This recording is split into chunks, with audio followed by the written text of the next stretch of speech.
When a large comet smashed into a deep section of the Indian Ocean, some 5,000 years ago, the mega tsunami that was generated absolutely decimated every coastline located within the Indian Ocean. And as you'll see in this video, its level of damage went way beyond that. Discoveries like the one you're going to see in this video never cease to amaze and humble me. And now, here we are in South America, far outside the Indian Ocean. We are literally on the opposite side of the planet. And well, what do we have here? Old mate Chevron, that's who. In this video, we're going to take a look at the enormous damage this mega tsunami caused to the shorelines of South America by examining the vast chevron depositions that occur across a large stretch of coastal land. So let's take a look at what this mega tsunami did to a continent on the opposite side of the world. To start, because I can't pronounce many of these names, and because I can't find their pronunciation online, I'll write the location of each place. This is where we are starting. This was once an epic chevron flow, but it's been flattened to build this city. This will be a recurring theme until we head a little further south when the human interference fades. It's worth noting that Brazil has been one of the only places to have gone out of their way to flatten vast sections of chevron-dominated land in order to create farmland or to build houses or cities on. But over here, the backmost part of what was once a major chevron deposit has been flattened to build this city. And all around it, you can see major deposits from this mega tsunami. Further south of this, we have another huge chevron slide. And a little after it, we have land that has been converted to make it hospitable to humans and to make it suitable to build cities on. But this area once looked exactly like the chevron slide nearby to it though. As we leave this island, I wanted to show you the massive excavation works that have taken place here, with these huge semicircular lines stretched far into the land. Regardless of everything that was done, you can still see the patches of sand popping out amongst the houses that hint to the ancient mega tsunami flow that originally deposited it. And you can see why they undertook this massive task when you approach the coastline and see the remains of what must have been a truly impressive set of sandy hills that stretched very far inland.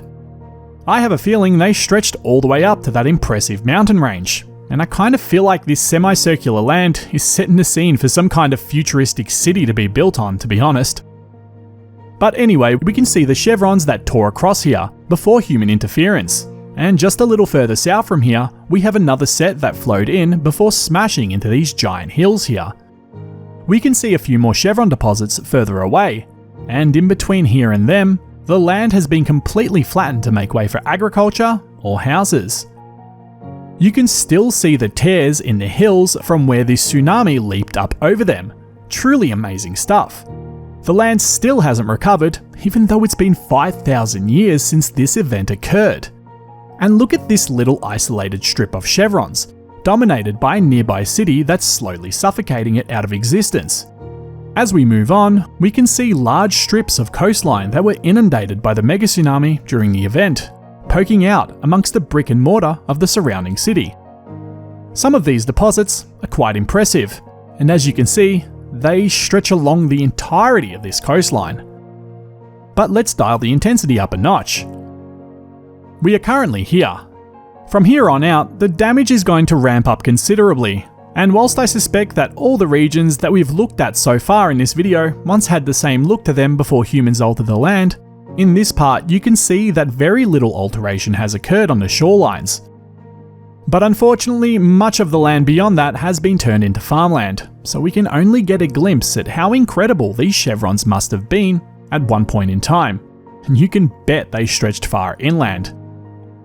Regardless of that, in my opinion, the evidence is damning.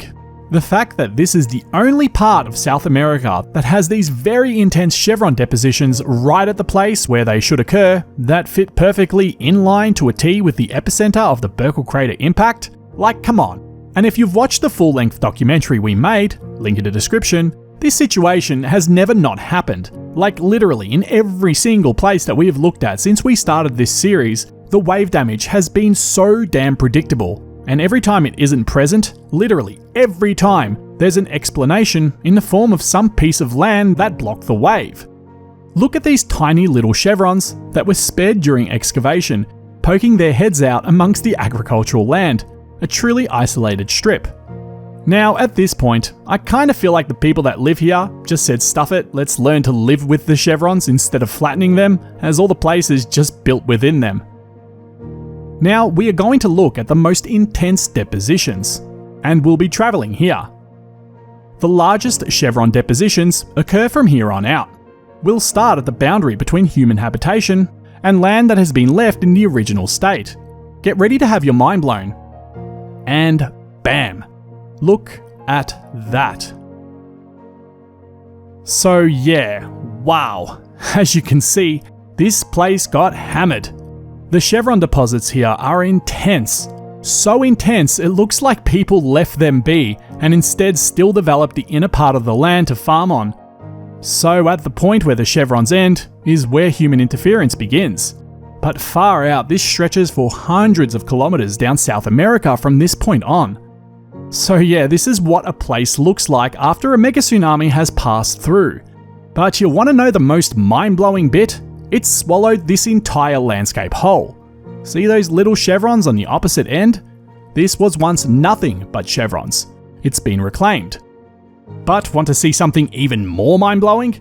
If we go over this little stretch, the opposite side has chevrons too. So the mega tsunami kept going after this point and smashed into the mainland as well. The amount of power this wave had in it is absolutely unbelievable. Check out these chevrons poking out amongst farmland. And check this city out, that was built upon a land once dominated by chevrons, with the island right near it still containing the original deposition. And look how far this is stretching inland. Based on some rough estimates, it's looking like these chevrons went between 30 to 60 kilometers inland, depending on whether or not the landscape was mountainous or not. So yeah, I could keep going and going and going, and all you will see is nothing but this, all the way down this part of South America. It's safe to say this is another strong bit of evidence to support the Burckle crater meteorite impact. It simply doesn't matter how far south I go, this is what we're met with. Eventually, South Georgia and the South Sandwich Islands get in the way, but to further support what I'm saying, here's a quick look at the chevron deposits in the very far south corner of Buenos Aires. So the Burckle crater mega tsunami evidence is, in my eyes, beyond irrefutable.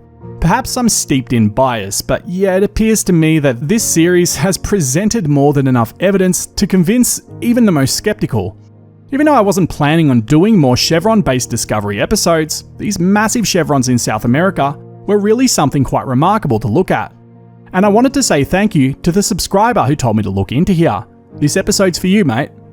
So I found some chevron evidence in New Zealand, and I think that's the next place we're going to look at.